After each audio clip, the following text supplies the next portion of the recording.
1994 সাল আমার জীবনে একটা উল্লেখযোগ্য বছর। স্কুলের কিছু কথা চলে আসবে, কারণ এই শখ পেয়েছিলাম। হ্যাঁ, শখ। প্রথম শখ ছিল মার্চ মাসে মাধ্যমিক পরীক্ষায়। এদের ছবি বেশিরভাগ দেখি, সেই সময়কার ছবিগুলো হচ্ছিল কি বাংলা ছবি? বললো হ্যাঁ।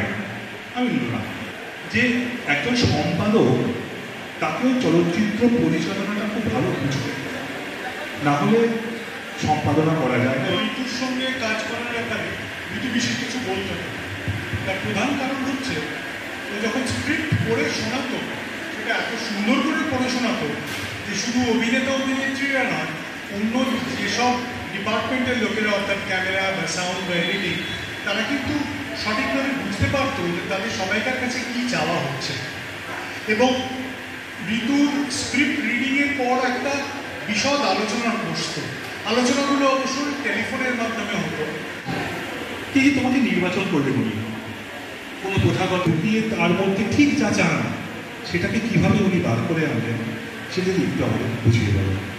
এই যে স্টোরিটা চলছিল, ওটা দেখতে দেখতে প্রচুর কথা মনের ভেতর আসছিল। কিন্তু শান্তনু আমাকে খুব স্পেসিফিক একটা প্রশ্ন করেছে যে কীভাবে আমি নির্বাচিত হলাম। আমি শুভমহরত যে সময়টা হয়েছে তার আগে ঋতুতে একটা ছবি করেছিল, ছবিটার নাম হচ্ছে তিতলি। তো তিতলি ছবিটাতে তখন আমি তারাই চাকরি করি।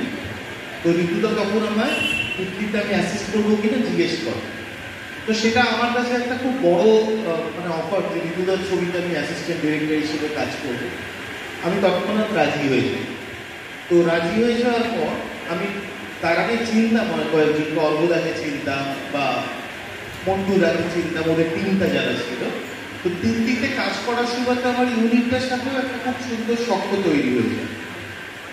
আমাদের বলেছিল অ্যাসপেক্টসের একটি কালচারাল উইং লঞ্চ হচ্ছে, তার ফেসবুক পেজ লঞ্চ হচ্ছে, এবং সেটা এই কালচারাল উইংকে যারা দায়িত্ব নিয়েছেন তারা হচ্ছে সত্যবতী ডাক্তার, সঞ্জয়, শান্তনু, দুজনে নিয়েছে দায়িত্ব। আমি সত্যবতী ডাক্তারকে কিছু বলি।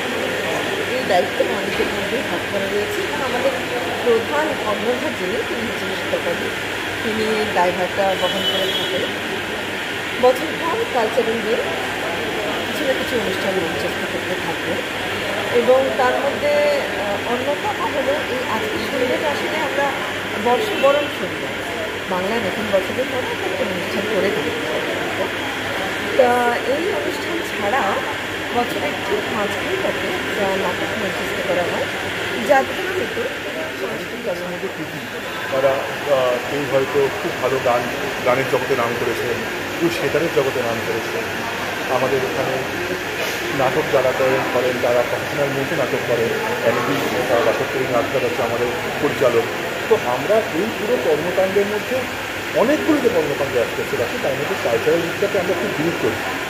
তো আজকে সেই কালচারাল গ্রুপের আমরা আনুষ্ঠানিক লঞ্চ করব, যার ওই ব্যানারে আমাদের আজকে প্রথম অনুষ্ঠান ঋতু পয়েন্টে, যেটা আমাদের এবছরের বর্তমানে রয়েছে।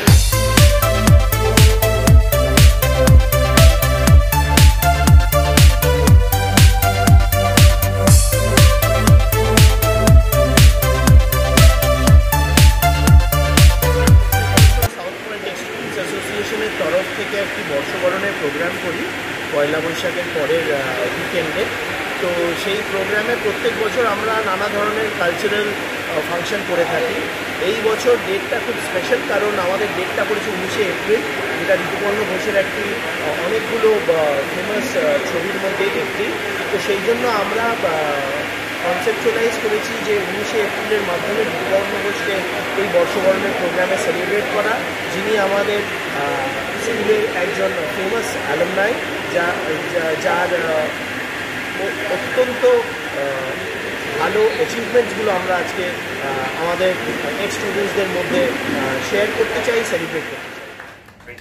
On stage, our moderator, Professor Nilanjan Sengupta sir, to please moderate the panel and introduce our panelists. Consultant dental surgeon up on stage to deliver her speech on gender discrimination on women's health.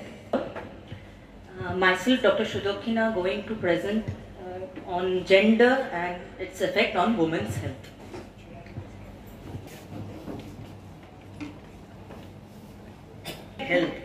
Health can be defined as a state of complete physical, mental and social well-being, and not merely the absence of disease or infirmity according to WHO 1948. Convener of Aspexis Medics. So Aspexis Medics is a group of ex-pointer doctors, dentists and other healthcare professionals.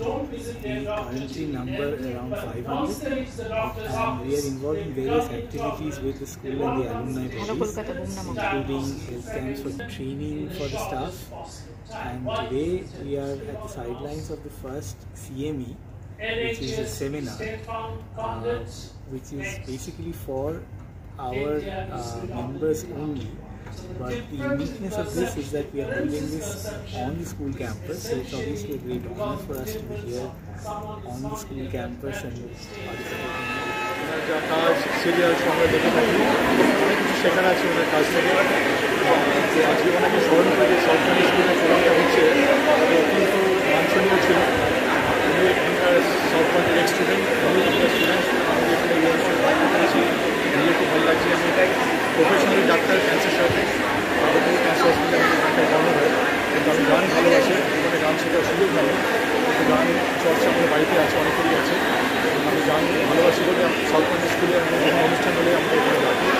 আমি কাজ থাকি থাকলেও এখানে এসে হাজির হই এবং এটার সুযোগ পেলে আমি আনন্দের সাথে সেটা পালন করার চেষ্টা করি। এটাকে স্মরণ করে আমাদের